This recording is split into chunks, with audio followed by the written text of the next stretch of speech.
is that the congressman, Scott Perry, has presented a document to the United States of government that Boko Haram, Biden and Obama and Buhari were sponsoring the killings of Biafrans and Christians in Nigeria. What is actually playing out from your own point of view as Nigeria is currently now? In exile is exposing, hypocrisy of this country. The hypocrisy of this country has been, detected over the years since inception of Buhari administration, whose continuation, just started, let's say, barely 2 years now. As Bola Ahmed Tinuubu, commenced from where Tinuubu's administration stopped. So the Orabuez'S, the Okere, the Simon Ekpas, they are doing good job. I don't call it consultation, it's confrontation. Because they are representing, Biafrans. All they do is to favor Biafrans, to favor Biafran nation, to make sure that they gear up emancipation of Biafra, which has actually been, declared in Lati, Finland. So they have taken the Biafra agitation into White House, from White House to the congressman. The Perry of Scott a man Perry, you called, is a lobbyist too for nnamdikanu, Biafran lobbyist. And you see that they are coming. I tell you that United States of America is coming. And then again, I want to tell you that ICC is on it. Nigeria refused to honor invitation by ICC, and they are going to brace up that kind of altercation or confrontation between UNO, all the umbrellas under UNO, and Nigeria. I think there should be a face-off between Nigeria and this United Nations platform very soon. Because over the years we witnessed on social media, if not that social media is in place, I wonder what would have been Igbo land, become of Igbo land now. They would, be denying all the atrocities, all the animosities committed by Buhari himself. And the continuation of Buhari's, animosity. Tinuubu administration started from there. And we are seeing the same animosities, hostilities against Igbo man in the recent time. Just barely 2 years of Tinuubu's administration, we've known how many Biafrans that were, shot to death, unarmed youths in the southeastern Nigeria. Tinuubu has started from where Buhari stopped. The issue that Nigeria has today. Wasting of blood, wasting of money, destruction of Nigeria economy is bordering on the fact that it's only Yoruba and the Fulani that are at the head of government of this country. And they've never been able to brace it up that Yoruba man is responsible for destruction of Nigeria. That Fulani man is it. For something years, no development in the north. No development in the north.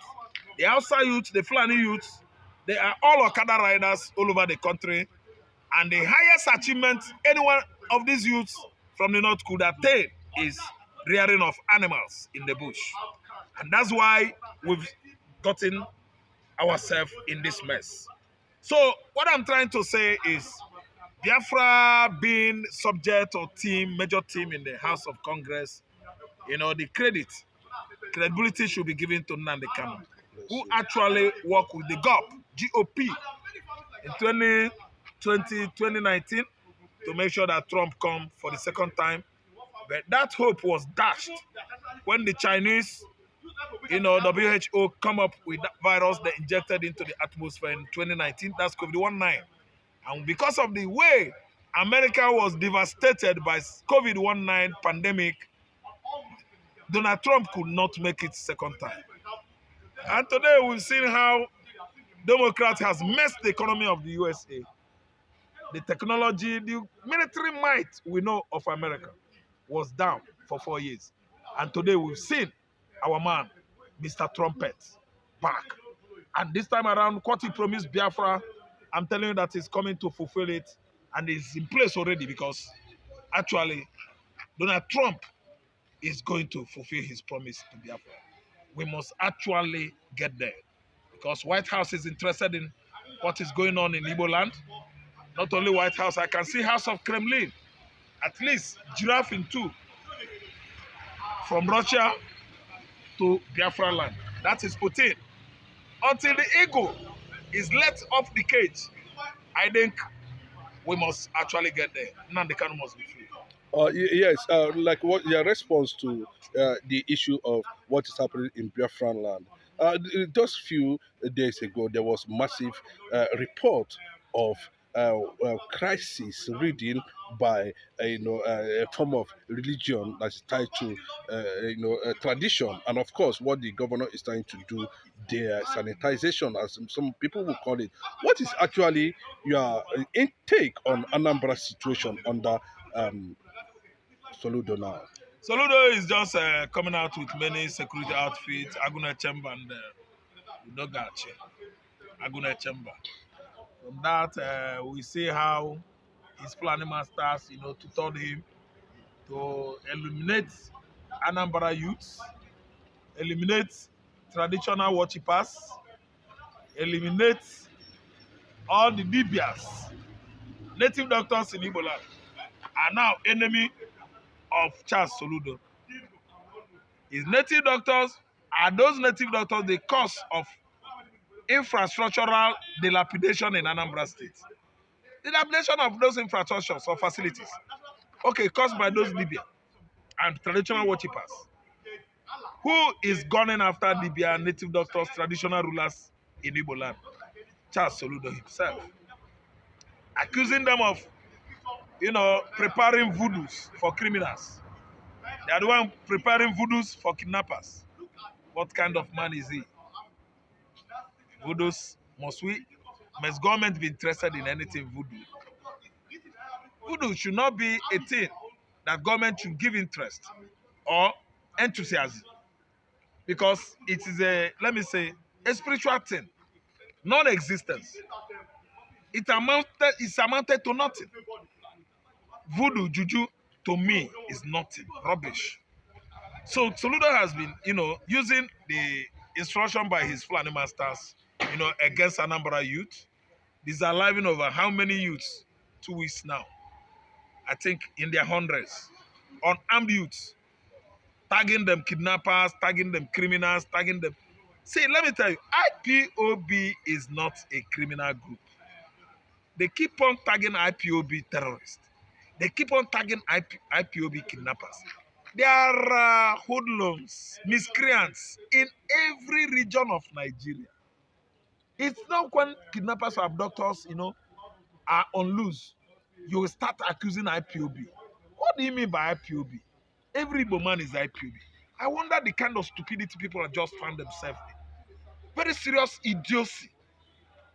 Any Igbo man, meaning indigenous people, Igbo man. Indigenous, yes. Indigenous people of Biafra. That is every Igbo man. And they have now including the governors themselves. Including the governor themselves. They are indigenous people of Biafra. This is a good English carved out by nnamdikanu.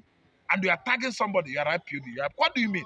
Every Igbo man, indigenous people of Biafra, meaning every Igbo man. I wonder, Nigeria has come a long way when you talk about education. But sometimes I see our politicians, I see our lecturers, I see Hausa, I see Fulani, I see some Igbo men. Very, very useless when you talk about grammatical approach. They don't know what is called grammar. They don't know English. Because those people you are tagging indigenous people of Biafra, you yourself, you are too. Nothing like terrorists in Igbo land. We are Igbo people. We are not terrorists. The terrorists we have in Africa is Fulani, Arabs, Sudanese Arab, Somalia Arab, Al-Shabaab, Boko Haram. These are Fulani people. Yes. We don't have Igbo man is not a terrorist.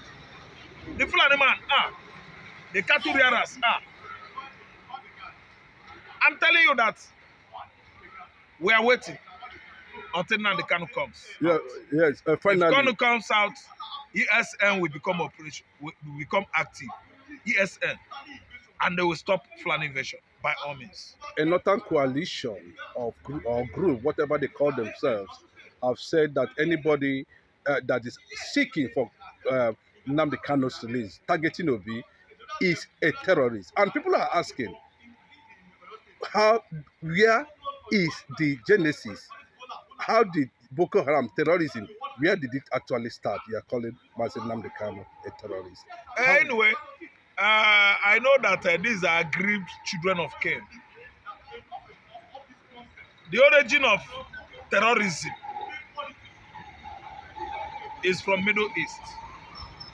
Hachachin is a word used for assassin. Hachachin is in Turkey. The first Hachachin, a king was assassinated in history. The first assassination ever is from Middle East. Fulanis migrated from Middle East. They are Arab. Aggrieved children of Cain. Cain slew his brother Abel, sprinkling the blood of the innocents on the ground, on the earth. And that blood started crying and be following Cain. The blood has been following Cain until Cain, his spirit, Cain started manifesting on Fulani. Cain is the one that is manifesting in Fulani. If you look at a Fulani man, he's aggrieved. A Fulani man is an aggrieved man. What is it that is annoying this man? Because God cursed him. Why did God curse him? God cursed him because he slew an innocent man appreciated by God. That's why the Fulanis that are Christians in Nigeria, they are not up to 10,000. All they know is Islam. Islam, Islam. Islam up, Islam down. Mosque up, mosque down. Quran there, Quran here. Arab inscription. Going to Medina and Mecca. Finish. Fulani man don't feel it no concern. Because these are visitors allowed by the Fulani, by the Hausa, their Hausa host. 18th century, 200 years ago. 200 and something years ago. It's finished though. You allow your visitor, he help you fight certain snake, big snake. It's a history. And they succeeded on killing the snake that was, giving the Hausa locals trouble in those days. That was how Hausa allowed them. They stay with Hausa, and many of them, their brothers in the Sahel countries, were invited over into North to stay with them. That was how they used pointed nose women with pointed nose, Fulani women, beautiful, giving the Hausa local chiefs for marriage. And that Hausas did not know they were using sex evangelism to capture the Hausas into Islam, and they actually succeeded on doing that. From then, they Islamized the Hausas, accusing the traditional worshippers of paganism, put many of them to sword. Yes. From there, Osman Dafoe struck again, forcing every Dick and alley, all the Hausa Negro into Islam. And today, Islam has taken a strong foothold in the north, killing, putting to sword all the Christians, all the traditional worshippers. These are sanguinary, bloodthirsty race in Africa. That's why Ghana said, we don't want you. They are wanderers.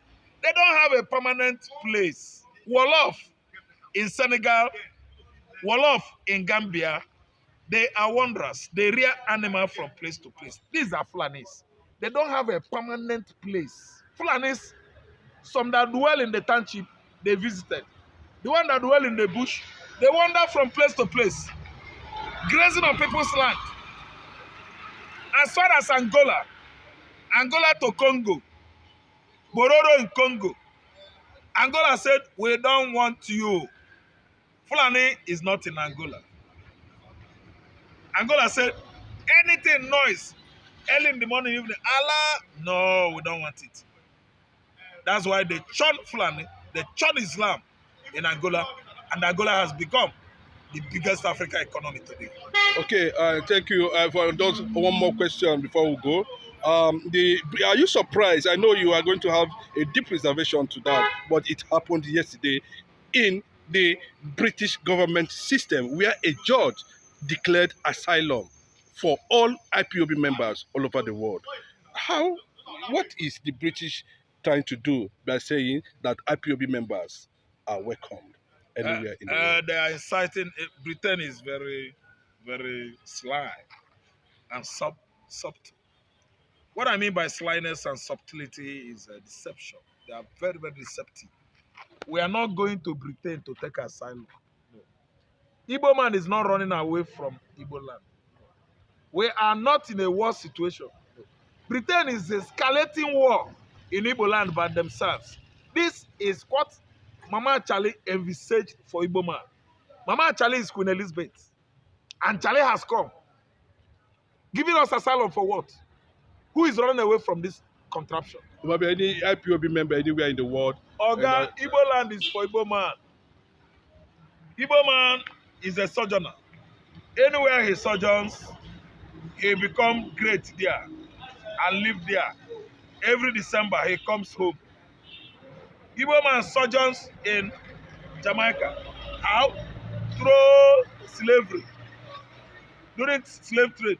Igbo man sojourns in Barbados. During slaves. Igbo man sojourns in Trinidad and Tobago.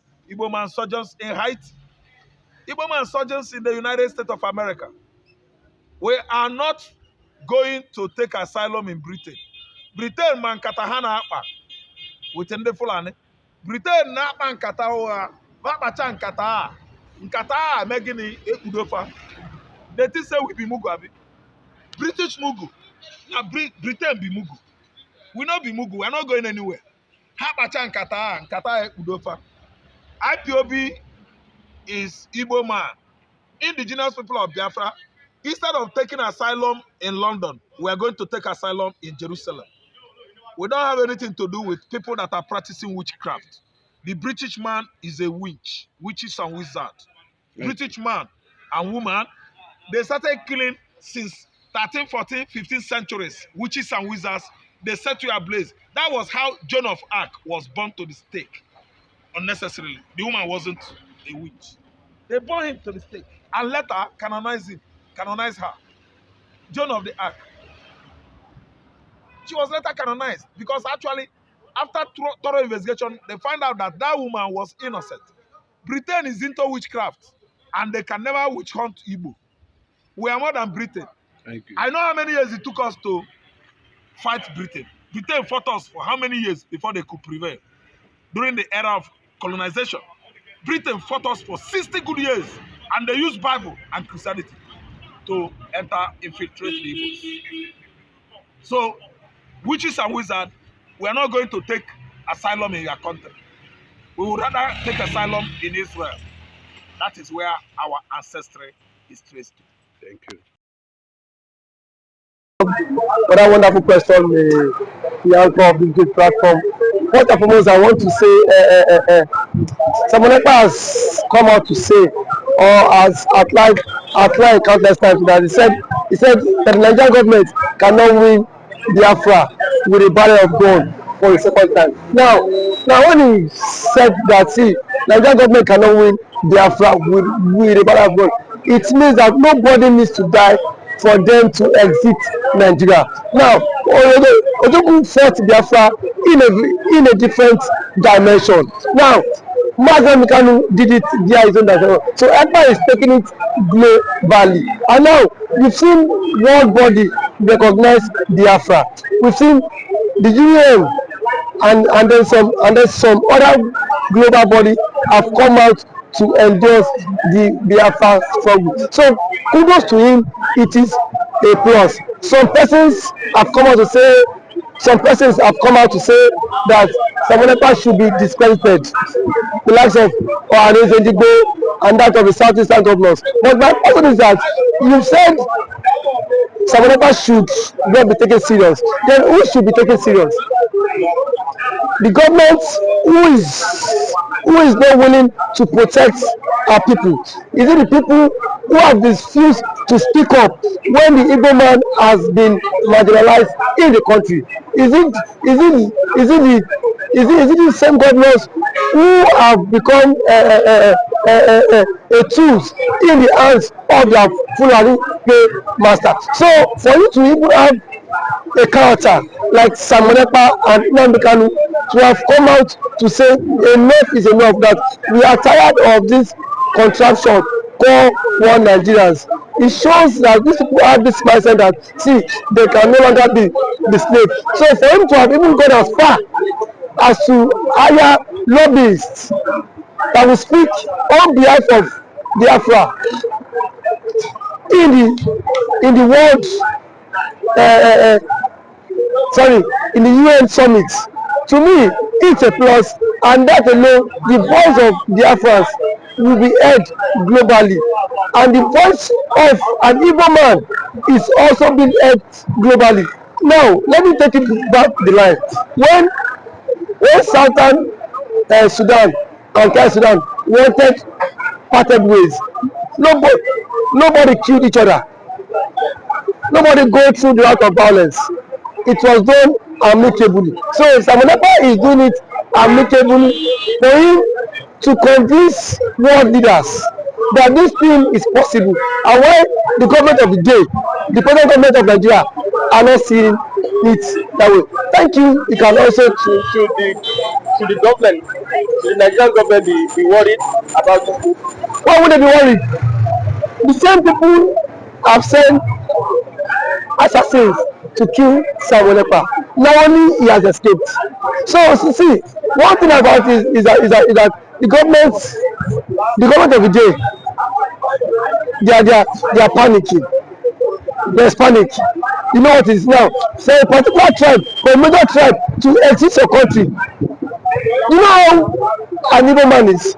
You know the investment of an Igbo man is in the country. Now imagine if